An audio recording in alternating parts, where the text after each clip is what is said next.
അപ്പോൾ നമ്മൾ മനസ്സിലാക്കേണ്ട ഒരു കാര്യം, ഇതുപോലെ നമ്മൾ പറയുന്ന ഈ ഇസ്ലാമിൻ്റെതായിട്ടുള്ള മേന്മ നിങ്ങൾ തള്ളിമറിക്കുന്നത് ഈ ലോകത്ത് ഏതെങ്കിലും ഒരു വാർഡിൽ, ഒരു പഞ്ചായത്തിൽ നടക്കുന്നതായിട്ട് നിങ്ങളൊന്ന് കാണിച്ചതാണ്. ഇസ്ലാമിൻ്റെ യഥാർത്ഥ നിയമം നിങ്ങൾ നടപ്പിലാക്കിയിട്ട് ആ നാട്ടിലെ ജനങ്ങൾ സമാധാനപൂർവ്വം ജീവിക്കുന്നത്, സന്തോഷപൂർവ്വം ജീവിക്കുന്നത് ഈ ലോകത്ത്, നിങ്ങൾ ബാക്കിയൊക്കെ വിടുക, ചന്ദ്രനും ചൊവ്വയൊക്കെ അങ്ങ് വിടൂ, ഭൂമി എന്ന് പറയുന്ന ഈ ഭൂമിയിൽ ഏതെങ്കിലും ഒരു പഞ്ചായത്തിൽ ഇതുപോലെ ഇസ്ലാമിക ഭരണം കൊണ്ട് ആളുകൾ സമാധാനപരമായിട്ട് ജീവിക്കുന്ന ഒരു ദേശം, ഒരു കൂട്ടം ആളുകളെ നിങ്ങളൊന്ന് കാണിച്ചു തരാം. എവിടെയാണ് ഉള്ളത് എന്ന് നിങ്ങൾ കാണിച്ചു തരാം. അങ്ങനെ നിങ്ങൾക്ക് ഒരു അങ്ങാടി പോലും കാണിച്ചു തരാനില്ലാത്ത സമയത്താണ് നിങ്ങൾ ഈ സംഘികളെ കാണിച്ചുകൊണ്ട് ഇവിടെ എന്തോ ഉണ്ടാക്കാൻ പോകണമെന്നും പറഞ്ഞിട്ട് ഈ ഭീതി വ്യാപാരം നടത്തിക്കൊണ്ട് ഇവിടെ നിങ്ങൾ മുതലെടുപ്പിന്, രാഷ്ട്രീയ മുതലെടുപ്പിന്, ഇസ്ലാമിൻ്റെ ആ രാഷ്ട്രീയം ഇവിടെ കുത്തിയിറക്കാൻ വേണ്ടി നിങ്ങൾ ശ്രമിച്ചുകൊണ്ടിരിക്കും. അതിന് ഇനി അനുവദിക്കാൻ കഴിയില്ല. സംഘിച്ചാപ്പ പേടിച്ചിട്ട് ഒരു കാര്യം ഇതുപോലുള്ളത് പറയാതിരിക്കുക, അതിനി ഇവിടെ സംഭവിക്കാൻ പാടില്ല. ഏതായാലും ഞാൻ അതിനെ മൈൻഡ് ചെയ്യാത്ത ഒരാളാണെന്ന് നിങ്ങൾക്ക് ഇതിനോടകം മനസ്സിലായിട്ടുണ്ടാവും. സംഘികളെ വിമർശിക്കുന്നിടത്ത് അത് വിമർശിക്കും, ഇസ്ലാമിനെ വിമർശിക്കുന്നിടത്ത് അതും വിമർശിച്ചിരിക്കണം എന്നുള്ളതാണ് നമ്മൾ പറയുന്നത്. അതല്ലാതെ സംഘികൾ ഇവിടെ ഉണ്ട്, അതുകൊണ്ട് നമുക്ക് ഇസ്ലാമിനെ ഒന്നും പറയാൻ പാടില്ല എന്നുള്ളത് ഇനി ഇവിടെ നടപ്പിലാക്കില്ല, അതിവിടെ പൊളിച്ച് അടുക്കി കൈ തന്നിരിക്കും എന്നുള്ളത് തന്നെയാണ് നമുക്ക് പറയുന്നത്. ഇവിടെ അതുകൊണ്ടാണ് ഇതൊക്കെ നമ്മൾ വിഷയമാക്കുന്നത്. ഇനി നമുക്ക് തെളിവിലേക്ക് പോകാം. ഈ തെളിവ് ആരാണ് നമുക്ക് തരുന്നത് എന്നുള്ളതാണ് നമ്മളിവിടെ ആദ്യം ഒന്ന് ആലോചിക്കേണ്ടത്. ഇത് നമ്മൾ മറ്റൊരു കാര്യം കൂടി സാന്ദർഭികമായിട്ട് പറയുകയാണ്. ഇവിടെ സംഘികളുടെ കാര്യം പറഞ്ഞുകൊണ്ട്, സംഘികൾ ഏതാനും ദിവസങ്ങൾക്ക് മുന്നേ, ആഴ്ചകൾക്ക് മുന്നേ മറ്റ് ചില സ്ഥലങ്ങളിൽ, ഇന്ത്യക്ക് വെളിയിൽ പോലും അവരുടെ സ്വാധീനം ഉപയോഗിച്ചുകൊണ്ട് പെൺകുട്ടികളുടെ വേഷ സ്വാതന്ത്ര്യത്തിൽ ഇടപെടുകയും വസ്ത്ര സ്വാതന്ത്ര്യത്തിൽ ഇടപെടുകയും ഹിജാബ് നിരോധിക്കുന്ന അവസ്ഥ, അബായ പോലെയുള്ള വസ്ത്രങ്ങളൊക്കെ ഹിജാബ് നിരോധിക്കുന്നൊക്കെ അവസ്ഥ നമ്മൾ കണ്ടു. അത് അങ്ങ് സൗദിയിലാണ് നടത്തിയത്. സൗദിയിൽ പോലും അങ്ങ് സംഘികൾക്ക് പിടിയുണ്ട എന്ന് പറയുന്ന ആ ഡയലോഗ് നിങ്ങളുടെ മനസ്സിലേക്ക് വരണം. ഇതാണ് നമ്മൾ കണ്ടുകൊണ്ടിരിക്കുന്നത്. ഇതാണ് നമ്മളുടെ ലോകത്ത് ഒരു കാഴ്ച. സംഘികൾ ഇങ്ങനെ വിളയാടുകയാണ് സുഹൃത്തുക്കളെ. അപ്പം ഇനി നമുക്ക് തെളിവ് നമുക്ക് തരാൻ പോകുന്നത് നമ്മളുടെ കുഞ്ഞു ഹുദവി, അസ്കർ അലി ഹുദവി, നിങ്ങൾക്കറിയാം. അദ്ദേഹം പഠിച്ച അതേ കോളേജും അതേ ബിരുദമൊക്കെ നേടി ഇസ്ലാമിൻ്റെ വലിയ ഒരു രക്ഷകനായിക്കൊണ്ടും ഇസ്ലാമിലെ നിയമങ്ങൾ ആളുകൾക്ക് പഠിപ്പിച്ചു കൊടുക്കാൻ വേണ്ടി ഇങ്ങനെ ലോകമാസകലം പറന്നു നടക്കുന്ന ഒരു തള്ള ഹുദവി. ആ ഹുദവി പറഞ്ഞു വെക്കുന്ന കാര്യങ്ങൾ നിങ്ങൾ ഏതാനും നാളുകൾക്ക് മുന്നേ നിങ്ങൾ കണ്ടിട്ടുണ്ടാവും, കേട്ടിട്ടുണ്ടാവും. രാജ്യമൊട്ടാകെ അത് വലിയ വാർത്തയായിട്ടുള്ള കാര്യമാണ്. എങ്ങനെയായിരിക്കണം ഒരു സ്ത്രീ ഒരു ഡോക്ടറെ തിരഞ്ഞെടുക്കേണ്ടത്, പ്രത്യേകിച്ച് ഗർഭിണിയായ ഒരു സ്ത്രീ എന്നുള്ളത് സംബന്ധിച്ച് അദ്ദേഹം ഒരു ക്ലാസ് എടുക്കുകയാണ് വിശ്വാസികൾക്ക്. ഇത് നമുക്ക് കേട്ടിട്ട് ബാക്കി കാര്യം പറയാം. ഭർത്താക്കന്മാര് ശരിക്കും മനസ്സിലാക്കണം, നിങ്ങളുടെ ഭാര്യയെ ചികിത്സിക്കാൻ കൊണ്ടുപോകുമ്പോ, ഒരു ഗൈനക്കോളജിസ്റ്റിനെ കാണിക്കാൻ പോകുമ്പോ ആരെയാ ഡോക്ടർ സ്വീകരിക്കേണ്ടത്? മുസ്ലിമത്തായ ഒരു പെണ്ണല്ലേ നിങ്ങളുടെ ഭാര്യ. നിങ്ങളുടെ ഭാര്യയെ ചികിത്സിക്കേണ്ടത് നിങ്ങൾ ആദ്യം നോക്കേണ്ടത് മുസ്ലിമത്തായ ഒരു ഫീമെയിൽ ഡോക്ടർ ഉണ്ടോ എന്നാണ്. ഒരു പെണ്ണ് ഡോക്ടർ ഉണ്ടോ എന്നാണ് നോക്കേണ്ടത് ചികിത്സിക്കാൻ. ഇത് തന്നെയല്ലേ താലിബാനും പറഞ്ഞത്?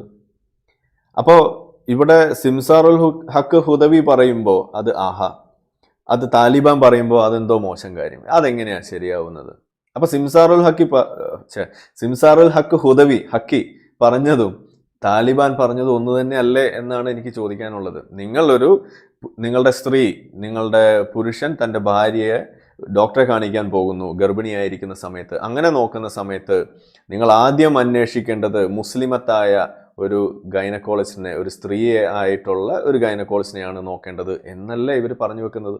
ഇത് തന്നെയല്ലേ താലിബാനും പറഞ്ഞത്. പക്ഷേ ഇവിടെ ഒരു ചെറിയ വ്യത്യാസം എന്ന് പറയുന്നത്, സിംസാറുൽ ഹക്കി വന്നിരിക്കുന്നത് ഈ പറയുന്ന ഇന്ത്യ പോലെയുള്ള രാജ്യത്തായതുകൊണ്ട്, അവിടെ ഒരു ബഹുസ്വര സമൂഹമായതുകൊണ്ട്, മറ്റു മതത്തിൽപ്പെട്ട ആളുകൾ ജീവിക്കുന്നുണ്ട്, മതം ഇല്ലാത്തവർ ജീവിക്കുന്നതായതുകൊണ്ട് അവിടെ സ്ത്രീകളാണെങ്കിലും മുസ്ലിമത്തല്ലാത്ത ഗൈനക്കോളജിസ്റ്റുകൾ ഉണ്ടാവാനുള്ള ഒരു സാധ്യതയുണ്ട്. അപ്പോൾ അതിനനുസരിച്ചിട്ട് പുള്ളി അതിനൊന്ന് ഇളക്കി ഇങ്ങനെ മാറ്റിയിട്ട് തൻ്റേതായിട്ടുള്ള ഒരു എക്സ്പ്ലനേഷനൊക്കെ കൊടുക്കുന്നത് നമുക്കിവിടെ കാണാൻ കഴിയും. ഏതായാലും അങ്ങനെ ഒരു ഗതികേട് അല്ലെങ്കിൽ ഒരു ദുര്യോഗം നമ്മളുടെ താലിബാൻകാർക്കില്ല. കാരണം അവിടെ വിശ്വാസികൾ മാത്രമേ ഉള്ളൂ. വിശ്വാസികളല്ലാത്ത ആളുകൾക്ക് ഇസ്ലാമിക രാജ്യത്ത് എന്താണ് നിയമം എന്നുള്ളത് നമ്മൾ എപ്പോഴും പറയാറുണ്ട്. ആ പഴകി പൊളിച്ച കാര്യം, ആ പരിഹാസം ഉള്ള കാര്യം, അത് ഞാൻ വീണ്ടും ആവർത്തിച്ച് തരാം വിശ്വാസികൾക്ക് വേണ്ടി. ഒരു ഇസ്ലാമിക രാജ്യത്ത് അവിടെ ആ പറയുന്ന നാട്ടിൽ ജീവിക്കുന്ന അമുസ്ലിങ്ങളായിട്ടുള്ള ആളുകൾക്ക്, അവിശ്വാസികളായിട്ടുള്ള ആളുകൾക്കുള്ള ഓപ്ഷൻ എന്ന് പറയുന്നത് ഒന്നുകിൽ നിങ്ങൾ മതം സ്വീകരിക്കുക, ഇസ്ലാമിലേക്ക് തിരിച്ചു ചെല്ലുക, അല്ലെങ്കിൽ കയറി ചെല്ലുക. അല്ലെങ്കിൽ രണ്ടാമത്തെ ഓപ്ഷൻ എന്ന് പറയുന്നത് ജിസിയ കൊടുത്തുകൊണ്ട് അവിടെ നിങ്ങൾ ജീവിക്കാൻ തയ്യാറാവുക എന്നുള്ളതാണ്. മൂന്നാമതൊരു ഓപ്ഷൻ ഉണ്ട്. അതൊരു ഓപ്ഷനായിട്ട് നമുക്ക് എടുക്കാൻ കഴിയില്ല. കാരണം അല്ലെങ്കിൽ കൊല്ലപ്പെടുക എന്നുള്ളതാണ്. കാരണം തലവെട്ടി കൊല്ലും. നിങ്ങൾ ഇത് ഏതെങ്കിലും ഒന്ന് സ്വീകരിച്ചില്ല എന്നുണ്ടെങ്കിൽ നിങ്ങൾ അവിടെ കൊല്ലപ്പെടും. അതാണ്. അപ്പോൾ മൂന്നാമത്തെ ഒരു ഓപ്ഷനായിട്ട് നമുക്ക് എടുക്കാൻ കഴിയില്ല. ആ ഓപ്ഷന് ശേഷം നമുക്ക് ശ്വാസം വലിക്കാൻ കഴിയില്ല എന്നുള്ളതാണ് പ്രശ്നം. അപ്പോൾ ശ്വാസം വലിച്ചുകൊണ്ട് നിങ്ങൾക്ക് എടുക്കാൻ പറ്റുന്ന 2 ഓപ്ഷൻ എന്ന് പറയുന്നത് ഇത് രണ്ടുമാണ്. അപ്പോൾ പിന്നെ എന്താണ് ഈ പറയുന്ന നാട്ടിൽ അമുസ്ലിങ്ങളായിട്ടുള്ള ആളുകളുടെ അവസ്ഥ എന്ന് നിങ്ങൾ ആലോചിച്ച് നോക്കൂ. ഇത് ന്യൂനപക്ഷ വേട്ട എന്ന് പറഞ്ഞുകൊണ്ട് ഇവിടെ പോപ്പുലർ ഫ്രണ്ട് ആയാലും ഇവിടുത്തെ സുഡാപ്പികളായാലും ഒക്കെ വലിയ വായിൽ വാദിച്ചുകൊണ്ട് നടക്കുന്ന കാര്യം, യഥാർത്ഥ ന്യൂനപക്ഷ വേട്ട നടക്കുന്നത് എവിടെയാണ്? ഇസ്ലാമിക ലോകത്താണ്. അവിടെയാണ് ഇവർ ഈ പറഞ്ഞ അതാത് സ്ഥലങ്ങളിലുള്ള കുർദുകളായാലും അതല്ലെങ്കിൽ മറ്റ് അഹമ്മദിയാക്കളായാലും അതുപോലെയുള്ള ന്യൂനപക്ഷങ്ങളായിട്ടുള്ള ആളുകളെ, ഷിയാക്കളായിട്ടുള്ള ആളുകളെ ഒക്കെ എങ്ങനെയാണ് ഈ ഇസ്ലാമിക രാജ്യങ്ങൾ കൈകാര്യം ചെയ്യുന്നത്? പാകിസ്ഥാനിലേക്ക് ഉള്ള ഹിന്ദു സമൂഹത്തെ, ക്രിസ്ത്യാനികളെയൊക്കെ എങ്ങനെയാണ് അവിടെയുള്ള ഭൂരിപക്ഷ ഇസ്ലാമിക സമൂഹം കൈകാര്യം ചെയ്യുന്നത് എന്ന് നിങ്ങൾ അന്വേഷിക്കുക. അപ്പോൾ ന്യൂനപക്ഷ വേട്ട എന്ന് പറഞ്ഞ് യഥാർത്ഥത്തിൽ നടക്കുന്നത് എവിടെയാണ്? അത് ഇസ്ലാമിക ലോകത്ത് തന്നെയാണ്. അതൊന്നും ഇവിടെ ഇന്ത്യയിലാണ് എന്ന് പറഞ്ഞിട്ട് അതിൻ്റെ പേരിൽ നിങ്ങളിവിടെ മുതലെടുപ്പ് രാഷ്ട്രീയപരമായിട്ട് നടത്താൻ നോക്കുന്നത് ഒന്നും ഇനി വില പോകില്ല. അതൊന്നും ഇവിടെ ഇനി ഓടാനും പോകുന്നില്ല എന്നുള്ളത് ഒന്ന് ഓർമ്മിപ്പിക്കുകയാണ് സാന്ദർഭികമായിട്ട്. നമുക്ക് തെളിവിലേക്ക് പോവാം. ഫീമെയിൽ ഡോക്ടർ ഉണ്ടോ, പെണ്ണ് ഡോക്ടർ ഉണ്ടോ, മുസ്ലിമത്തായവൾ? അങ്ങനത്തെ ഒരു ഡോക്ടറും ഒരു ഹോസ്പിറ്റലിലും കിട്ടണില്ല നമുക്ക് ആക്സസിബിൾ ആയിട്ട്. എങ്കിൽ മുസ്ലിം അല്ലാത്ത ഒരു പെണ്ണ് ഡോക്ടർ, ലേഡി ഡോക്ടർ ആവണം. അടുത്ത ചോയ്സ് അതാണ്.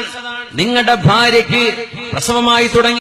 അപ്പൊ ആദ്യം മുസ്ലിമത്തായ പെണ്ണ് ഡോക്ടർ, 2 മുസ്ലിമത്തല്ലാത്ത പെണ്ണ് ഡോക്ടർ. അപ്പൊ ആദ്യം 2ഉം ആ സ്ത്രീകളുടെ ഓപ്ഷൻ എന്ന് പറയുന്നത് പെണ്ണ് ഡോക്ടർ എന്നുള്ളത് തന്നെയാണ്. ഇത് തന്നെയാണ് നമ്മളുടെ താലിബാനും അവിടെ പറഞ്ഞിരിക്കുന്നത്. ഇനി ബാക്കി ഗൈനക്കോളജിസ്റ്റുകൾ എന്ന് പറഞ്ഞാൽ മനുഷ്യന്റെ ഔറത്ത് കാണുന്നവരാണ്. പുരുഷന്മാരൊക്കെ പെണ്ണുങ്ങളുടെ ഔറത്ത് കണ്ടാൽ എന്താണ് അവസ്ഥ? പുരുഷന്മാർ ഇറങ്ങി നിന്ന് കൊടുക്കാണ്. മെയിൽ ഡോക്ടർക്ക്, പുരുഷനായ മുസ്ലിമോ അമുസ്ലിമോ ആയ ഡോക്ടർക്ക് പെണ്ണിന്റെ ഔറത്ത് പരിശോധിക്കാൻ വേണ്ടി നിന്നു കൊടുക്കാണ് പുരുഷനായ ഭർത്താവ്. ഹറാമല്ലേ നമ്മളാ ചെയ്യുന്നത്? അള്ളാഹുവിന്റെ മുമ്പിൽ കുറ്റമുണ്ട്. പെണ്ണുങ്ങളെ മനസ്സിലാക്കിക്കോളൂ. നിങ്ങൾക്ക് പ്രസവ സംബന്ധമായോ അല്ലാതെയോ പ്രസവത്തിന് പ്രത്യേകിച്ചും ഗൈനക്കോളജിസ്റ്റുകളെ കാണുന്നുണ്ടെങ്കിൽ മുസ്ലിമത്തായ ഗൈനക്കോളജിസ്റ്റ് ഉണ്ടോ എന്ന് നോക്കിക്കോളൂ. ഒരൽപ്പം അങ്ങ് കോട്ടക്കലിലേക്കോ ചെമ്മാട്ടേക്കോ യാത്ര ചെയ്താൽ പോലും നിങ്ങൾക്കതാണ് ഖൈർ. ഒന്ന് ദൂരെ പോയാലും അതാണ് ഖൈർ.